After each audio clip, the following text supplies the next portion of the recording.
L-alfabet Malti u l-karattri uniċi tiegħu huma simboli ewlenin tal-identità tagħna. Minkejja li llum huwa stabbilit sew u jiġi mgħallem bl-amment, l-alfabet tagħna għadda minn bosta bidliet fis-sekli 19 u 20. It-tim tagħna ltaqa' ma' Dr. Olvin Vella sabiex jitkixxef aktar dwar alfabeti Maltin tal-imoddi. L-ewwel alfabeti bil-Malti bdew jitfaċċaw fis-seklu 18, fis-seklu 18 jiġu fl-1750. Beda jkollna l-ewwel kittieba Maltin li bdew jinteressaw ruhom fuq il-miġġija ta' San Pawl, in-natura ta' gżejjer tagħna, il-lingwa u l-kultura tagħna b'mod ġenerali, l-arkeoloġija pereżempju. Il-Malti kien wieħed minn dawn l-elementi li kien jagħtina identità. U allura nibdew insibu fis-seklu 18 nies bħal De Soldanis, Vassalli, Patri Pelagio, Ignazio Saverio Mifsud, li kollha kienu jgħidu xi ħaġa fuq il-lingwa. Kull awtur kien jikteb bl-alfabet differenti tiegħu. Interessanti li l-ewwel president tal-laqda ta' kittiba tal-Malti illum l-Akkademja, Giuseppe Muscat Zoppardi, tant kien qatt qalbu dil-biċċa xogħol tal-alfabetti li darba minnhom saħansitra propona li kien lest joħroġ antoloġija ta' stejjer osra ta' awturi differenti u jħalli lil kull awtur juża alfabet differenti. Kieku ħareġ, forsi kien ikun l-isbaħ ktieb għal kolletturi tal-militenzja. L-alfabet Malti rrid isolvi problema kif se jirrappreżenta ħsejjes tipikament Arbin bħal ħe u l-q li jinsabu fl-Arbi u allura fil-Malti imma ma jinsabux fit-Taljan. L-aktar lingwa barranija popolari dak iż-żmien qegħdin nitkellmu fil-perjodu ta' bejn il-gwerer. U allura ħarġu bl-idea dawn il-kittieba ewlenin tagħna li l-ħoss tal-ħe jirrappreżentaw permezz ta' sink fuq ras il-ħe. Itra li l-Taljan ma kellu bis-sink u lanqas l-Ingliż. Minħabba li t-Taljan għal ħoss ke kien juża l-itra ċe bla tikka, imma mbagħad kien jagħmel CH jew nkella CI jew CE biex juri d-differenza bejn ke u ċe, ke koza, CHE, spazju, COSA, ħarġu bl-idea inġenjuża li jażlu iċ-ċe mill-ke bil-wad jagħmluha ċe bit-tikka u l-oħra ke. Tajdu li t-tikka l-fejn għamluha. Għamluha biex żgur jażluha mill-kitba Taljana għax li kieku ħallewha ċe mingħajr tikka. Jista' jkun li kienu jħaltuha ma tat-Taljana l-istudenti fl-iskejjel tagħna. Il-Malti għandu bosta itri tal-alfabet li huma tipikament tagħna. Iż-żeta bit-tikka, il-ħe b'ras maqtuha, iċ-ċe bit-tikka. Tkun imsiefer u tara daw l-itri taraf mill-ewwel il-Malti. Jiena ġrali kont fl-Ewropa tal-Lvant u nara karozza tal-linja għaddejja b'reklam fuq Malta u kellu xi kelma. U tieħu pjaċir dak il-ħin. L-alfabet huwa simbolu tal-lingwa. Għalhekk il-Maltin anki dawk li ma jafux jikdbu lajn jiddefendu lajn fil-Malti għax saret xi ħaġa ikbar minn ittra tal-alfabet. Lajn għalina hija simbolu tal-isim tagħna. L-Akkademja tal-Malti feluq iċ-ċentenarju tagħha għadha kemm ħarġet ktieb li se jitqassam lill-istudjuti kollha tal-Malti u lill-istudenti tal-Università li jispjegalhom kif jużaw l-alfabet il-qodma jekk huma jridu jikkupjaw xi dokument qadim. Dan qbadna kull ittra li kienu jiktbu biha fid-dokumenti u iddiżinjajniha minn ġdid biex inkun sa nużawha bil-kompjuter qed jitqassam b'xejn dan il-ktieb. U interessanti tibda tinnota x'kienu daw litri differenti. Pereżempju, ke bid-demp minn taħt. Il-ħe demp ieħor fuq, qisu ċoff. Il-ħoss tax-xe irrappreżentat bl-ittra se u 3 tikek fuqha. Kien hemm ħafna alfabetti sbieħ. Fosthom kien hemm alfabetti li jużaw taħlita ta' itri li nsibu fit-Taljan ma' itri li nsibu fl-Arbi. U allura kelma bħal jagħmel issiba miktuba Jeqa kif nikbu aħna. Lajn qarbija isa numru 3 bil-maqlub. Sewa? Meqele.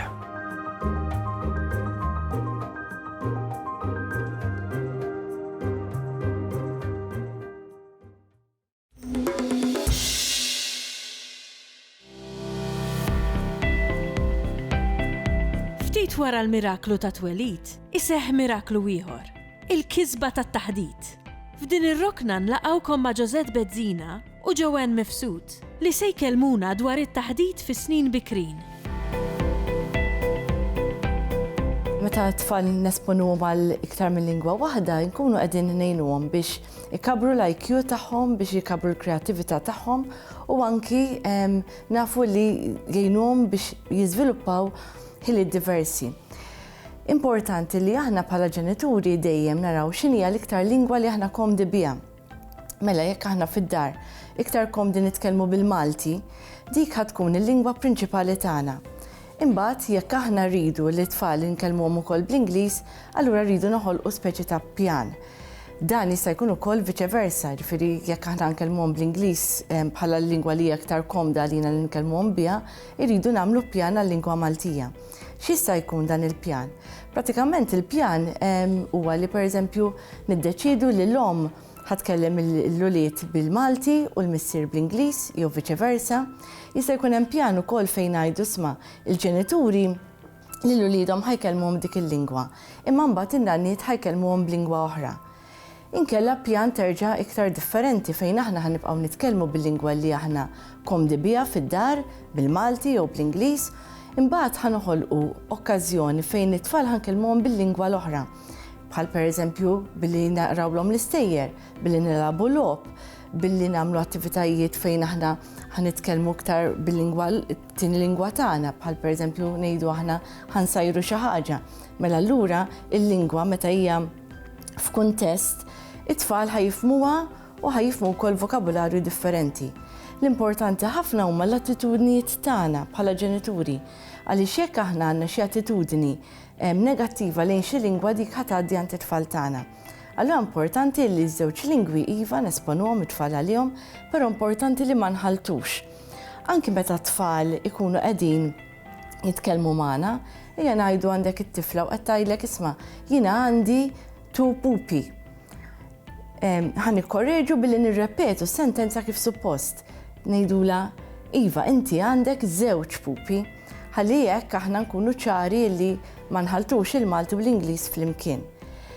Importanti wkoll li aħna meta qed nisponu tfal għal daw il-lingwi tagħna, alright, nisponuhom għal vokabularju li iktar huwa komuni, pereżempju vokabularju li huwa marbut mal-iskola, li huwa marbut mal-ikel, li huwa marbut mad-dar.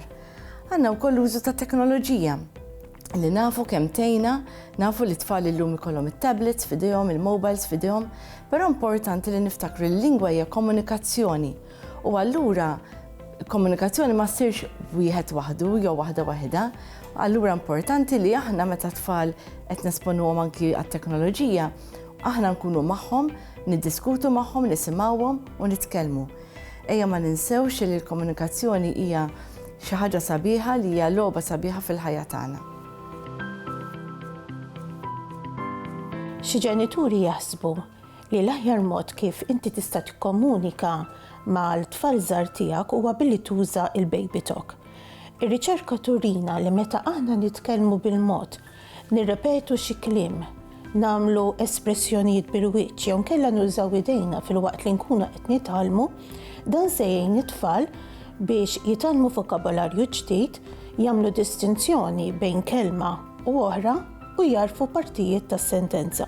Però meta jintuża kliem li ma jeżistix, dan mhux se jgħin fil-proċess tal-ħakma tal-lingwa. Xiġifieri meta ngħidu kliem li ma jeżistix. Sa ftit ta' żmien ilu konna nisimgħu min jgħid trid ġejġa meta rridu nirreferu għal ħelu. Jew nkella ħantik il-bumbu biex nirreferu għal fl-ixkun tal-ħalib. Illum il-ġurnata inħoloq kliem differenti. Kemm ejja naqfillek ix-xużi, jew nkella ara dak id-doggi kemm hu ħelu. Forsi naħsbu li jekk nużaw kliem li huwa il-propju kliem, dan se jkun diffiċli għat-tfal peress li għadhom żgħar ħafna biex jitalmuh u jkunu jistgħu jużawh. Però rridu niftakru wkoll li meta dawn it-tfal se jmorru l-iskola se jkollhom jinsew dak li huma diġà jafu biex jitalmu vokabolarju ġdid. Bħal pereżempju żarbun jew inkella kelb jew l-ekwivalent tagħhom bl-Ingliż. Huwa iktar diffiċli biex inti tinsa dak li tkun diġà tallimt u titgħallem xi ħaġa ġdida milli titgħallem il-vokabolarju normali mill-ewwel. Allura huwa importanti li meta l-ġenituri jkellmu l-itfal tagħhom ikellmuhom b'mod ċar u jużaw vokabolarju ta' se kieku qed jitkellmu ma' adulti oħra.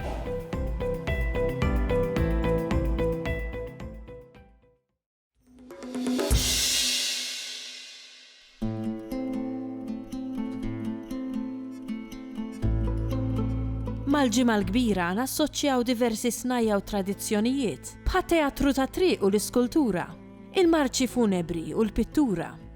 Anke tradizzjoni orali għandha semm importanti fil-ġimgħa l-kbira, b'reġistri rikki u banijiet u bajdut li niltaqgħu magħhom biss f'dan iż-żmien tas-sena. Fil-ġimgħa l-kbira jew fi żmien tar-Randan isir diversi armar fil-knejjes kollha tagħna tista' tgħid. Tista' tgħid il-ġimgħa mqazza li hija l-ġimgħa illi tibda minn ħadd il-palm sa ħadd il-għid. Tul dak il-perjodu, speċjalment fil-ġimgħa mqazza, fil-Knisja hemm ħafna tibdil ta' armar. L-aktar, pereżempju, jekk tibda f'ħadd il-palm isir l-armar kollox bl-aħmar, tajjeb, u mbagħad jaqilbu għall-erba' ta' Tniebri, l-erba' ta' Tniebri li hija l-erba' tal-ġimgħa l-kbira.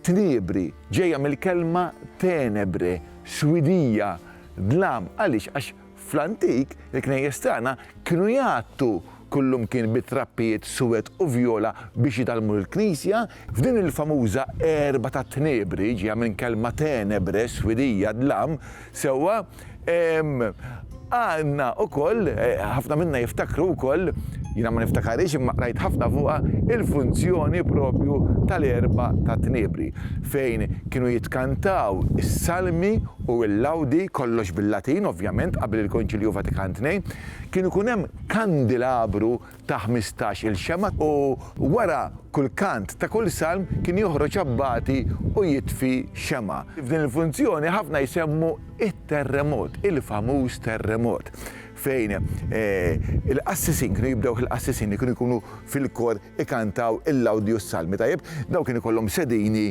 fil-kor għadhom semmek ħafna minnhom jitlgħu jinżlu u kienu jqogħdu jċekċkuhom u mbagħad biż-żmien kienu jaqbdu tfal ors sħiħ fil-Knisja wkoll kienu jistennew f'dan il-mument u kulħadd kien jċekċek is-siġġijiet dak iż-żmien mhux bankijiet fil-knejjes kien ikun hemm ħafna siġġijiet, kulħadd kien iċekċekhom u jagħmel frattarija jew jsabbat saqajh biex jagħmlu speċi ta' terremot. U hawn huwa interessanti kif imħabba dan l-istorbju bdejna ngħidulu terremot. Terremot, għax propjament dan ma jissinifikax it-terremot imma fil-funzjoni sħiħa tal-erba' ta' Tniebri, tajjeb, fej qed nikkommemoraw id-dalma, is-swit ta' qalb, it-trionf għal ftit mument tal-ispertiħżina, l-ispertiħżina anka fuq Ġuda tajjeb, illi daħlu fih u ġeluh ibih lill-Imgħallem.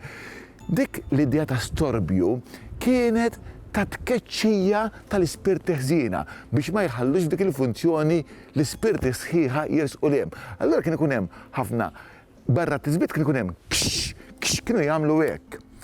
In-nies għax ma kienux jifhmu ħafna drabi l-Latin u x'kienet isir tajjeb, bdew jassoċjaw dak l-istorbju mat-terremot illi sar fil-mewt ta' Kristu u bdew jgħidulu t-terremot. Allura hawnhekk dan huwa eżempju ta' kif adottajna kelma għal xi ħaġa li mhijiex propju hi, imma li baqgħet magħrufa biha.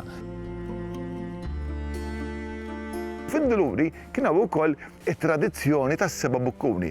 Daw is-seba' bukkuni kien sawm strett, l-ewwel nett is-sawm strett kien tul ir-Randan kollu. U fid-Duluri din is-sawma tas-seba' bukkuni kienet l-aktar popolari fost it-tfajliet. It-tfajliet illi mhumiex miż-żewġa illi kienu anke jinqdew speċi f'din l-okkażjoni biex joħorġu u jħufu u jaraw il-ġirien għax it-tfajliet mhux miż-żewġa dak iż-żmien kienu dejjem joħorġu taħt is-sorveljanza tal-ġenituri jew tal-familja imma għal seba' bukkuni għal jum id-duluri kienu imħollija biex joħorġu biex jittalbu 7 bukkuni żgħar ta' ħobs, 7 loqmiet ħobs. Dawn it-tfajliet kienu anka ikollhom forma ġieli ta' taqbila kif jitolbu dawn is-7 bukkuni u meta jħabtu lill-ġirien kienu jgħidulhom għandkom ġejt fġieħ id-duluri.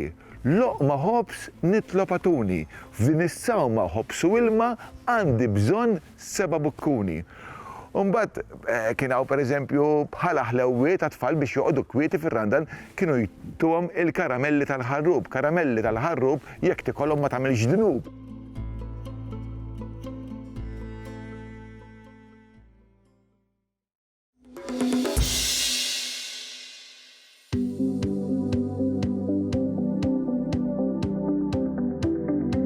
Id-Dipartiment tal-Malti fil-Fakultà tal-Arti l-Università nieda portal ġdid bl-isem ta' Malti.mt. Portal li għandu jservi ta' arkivju estensiv b'magna b'saħħitha ta' tiftix u bħala punt ta' referenza importanti għar-riċerkaturi tal-lum u tal-ġejjieni. Din is-sena d-Dipartiment tal-Malti tal-Università nieda l-portal Malti.mt li huwa jisu bħal mużew virtuali sewa li fih tista' tidħol u tiskopri ħafna affarijiet dwar il-Malti, dwar l-isim Malti.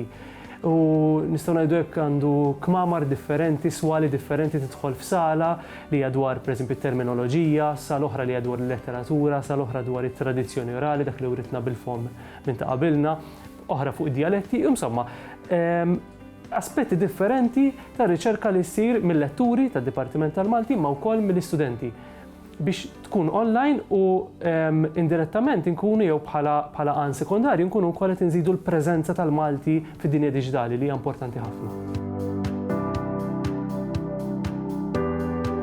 Kull taqsima tal-portal għandha xi aspett interessanti.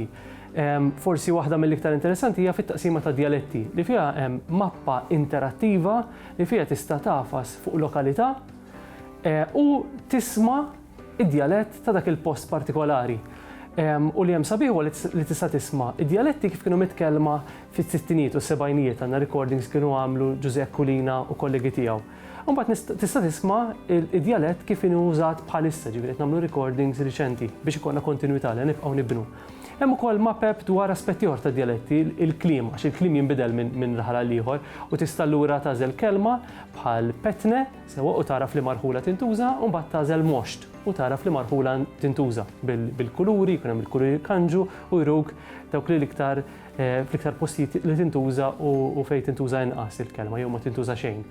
Imbagħad hemm affarijiet oħrajn, pereżempju fit-taqsima tat-terminoloġija hemm glossari differenti, jiġifieri nista' nagħżel pereżempju l-qasam tal-mastru daxxa u jkolli lista tat-termini tal-kliem li jintuża f'dak il-qasam partikolari. Nafas fuq it-terminu u jkolli hemmhekk id-dettalji li għandi bżonn ikun bl-Ingliż, id-definizzjoni, xi kultant anke jkun hemm stampa għax stampa taf tagħtik ħafna informazzjoni u qed indaħlu bil-mod anke xi filmati. Aħna mdorrin nagħmlu riċerka dwar il-lingwa Maltija fil-kodba. Sewa, il-kodba huma importanti ħafna, imma bil-mod għandna nimxu wkoll lejn l-online, sewa lejn dinja diġitali u dak li qed nagħmlu li ikollna post wieħed, ikollna sit wieħed li fih jekk hemm student fis-sekondarja, jekk hemm student li qiegħed l-università, riċerkatur interessat fil-Malti, xaħat li jitkellem il-Malti, studjużi barra minn Malta li jtużaw il-Malti jistgħu jidħlu u jsibu l-informazzjoni. X'tajjeb ngħidu li l-biċċa kbira tal-portal huwa bilingwi, ġifieri bil-Malti u bl-Ingliż. Li hija importanti ħafna, naħseb ukoll is-siti tagħna għandhom kemm jista' ikunu biż-żewġ lingwi, mhux dawk li qasmu l-Malti biss imma b'mod ġenerali. Dan żgur mhux proġett magħluq, imma proġett li kuljum nibqgħu, pratikament kull ġimgħa nibqgħu nżidu materjal, bħalissa qed naħdmu fuq żewġ taqsimi ġodda, waħda għandha x'taqsam mal-letteratura tal-Malti, u għandha x'taqsam mal-grammatika, sewa mal-forum differenti tal-Malti. U barra minn hekk nibqgħu nżidu, jiġifieri jekk tkellimna fuq id-dialetti nibqgħu nżidu recordings, jekk tkellimna fuq it-termini nibqgħu nżidu terminoloġija. Barra minn hekk kull taħdita, kull attività li norganizzaw, niffilmjawha, nirrekordjawha u dik titla' bħala filmat fil-portal. Barra minn hekk nieħdu gost aħna naraw li qed niġu kkuntattjati minn ħafna aġenziji, ħafna kumpaniji, ħafna entitajiet li b'xi mod qed jagħmlu xi tip ta' riċerka jew għandhom materjal marbut mal-Malti u dan qed naħżnuh f'post wieħed. Għax dik l-idea li jkollna punt ta' riferiment wieħed għar-riċerka dwar l-isem Malti.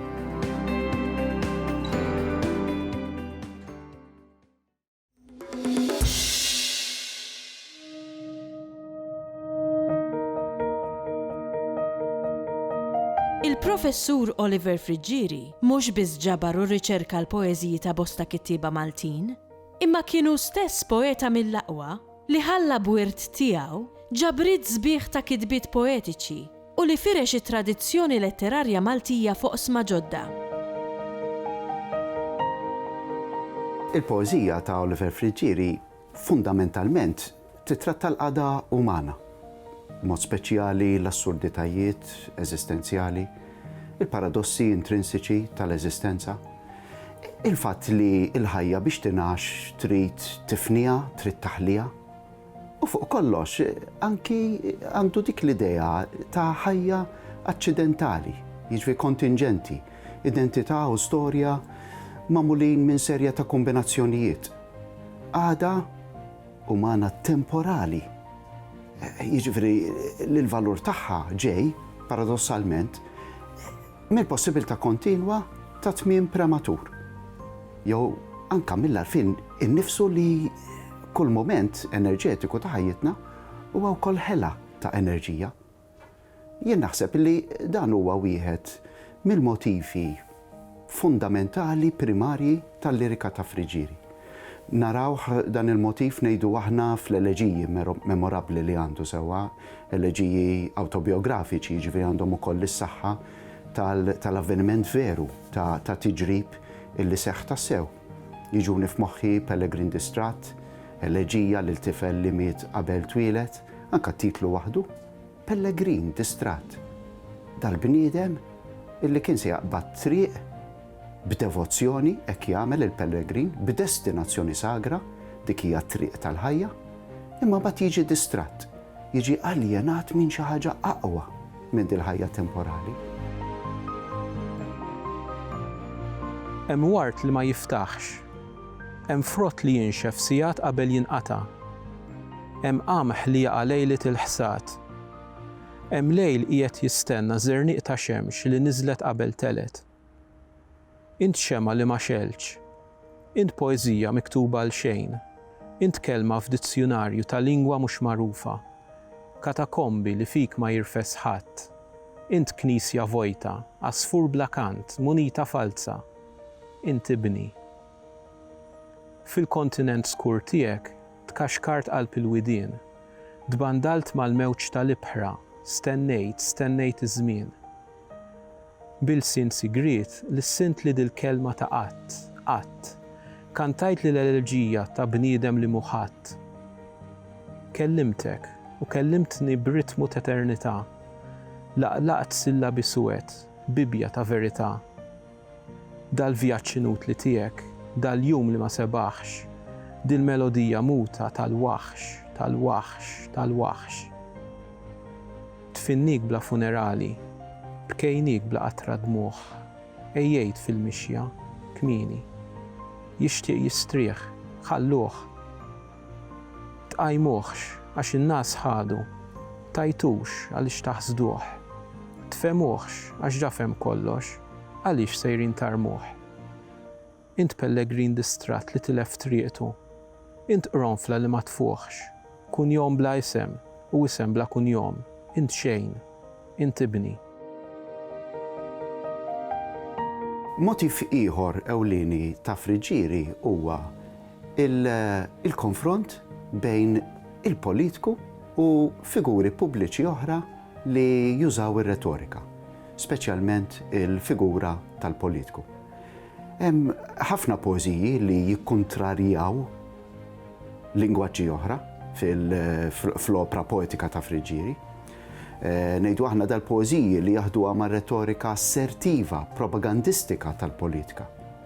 Demokrazija, kif nafu, tiddependi ħafna fuq il-qawwa perswasiva tal-kelma, il-kelma pubblika. L-odda tal-poeta ukoll hija il-kelma ippubblikata. Allura il-poeta ma jistax jibqa' indifferenti lejn forom rivali ta' diskors perswasiv, lejn stereotipi, il-klixejiet, il-platitudnijiet li jikkompetu miegħu biex jakkwistaw l-udjenza. U diversi drabi Friġġieri jippreżenta lilu nnifsu bħala il-poeta tellif, insinifikanti quddiem id-diskors politiku, amministrattiv, leġislattiv. Imma wkoll il-poeta li ironikament huwa superjuri fl-empatija lirika tiegħu ma' sensibilità umana. Allura huwa rebbieħ poetikament għax huwa tellif politikament. Naħseb l-aqwa eżempju f'din it-tema f'misraħ il-Parlament. Fil-misraħ tal-Parlament hu jippreżenta lilu nnifsu bħala dal-bniedem jgħid barrani fartu stess. Qabel lilu nnifsu ma' zingaru jgħid, stunat, nomadu li ġor kull mandu fuq xkora, fuq spaltu. U jsejjaħ lilu nnifsu Malti u mhuwiex. F'din l-art jgħid li ma tafnix. Imma it-talba tiegħu lix-xemx biex tiġi u ddub u ddewweb lill-karta pesta ta' daw l-istatwi buffi li tellajna tħalli ftit dubju li l-poeta qed japprezza din natura tiegħu ta' nomadu. Il-poeta qiegħed iqis il-natura tiegħu ta' nomadu bħala il-ħila li jimraħ f'sentimenti umani iktar profondi mill-leġiżlazzjoni, iktar profondi mill-istituzzjonijiet tagħna. Allura f'ċerta sens huwa in-nomadu li għandu kollox dak kollu li huwa essenzjali għax m'għandu xejn, bilkemm għandu art. Għaliex maħbuba qiegħda taħseb fija? Jien qatt ma kont fil-moħħ uman li rridni nkun kif irrid jien. Inti tifhimni għaliex ma tafx li l-eżistenza tiegħi qiegħda tinħela b'mod artifiċjali bħal bozza tal-elettriku li titlef ma' kull minuta d-dawl safrani. Inti għadha tintebaħ li jien ili nieżel kuljum f'qabar il-mewt indifferenti. Naħseb aħjar li tibda tmut minn kmieni ma' kull ċaqliqa goffa li tiċċaqlaq il-minutira ħoxna tal-arloġġ kbir li jdoq fit-taraġġ tagħna milli tereq fix-xejn bil-mewt ta' darba. Aħjar ma tibqax taħseb fija. Iżda ibqa' ħdejja biex f'dil mewt kontinwa tallimni x'inhi l-ħajja għal min jgħixha. Imbagħad tgħid lil kulħadd li għex talija. Il-Sinna jixtieq jirringrazzja lill-Aġenzija Nazzjonali tal-Litteriżmu, lill-Kunsill Malti għall-Arti u l-Kultura, lill-Ministeru għall-Edukazzjoni u x-Xogħol, lill-Kunsill Nazzjonali tal-Ilsien Malti u lid-Dipartiment tal-Malti fil-Fakultà tal-Arti l-Università.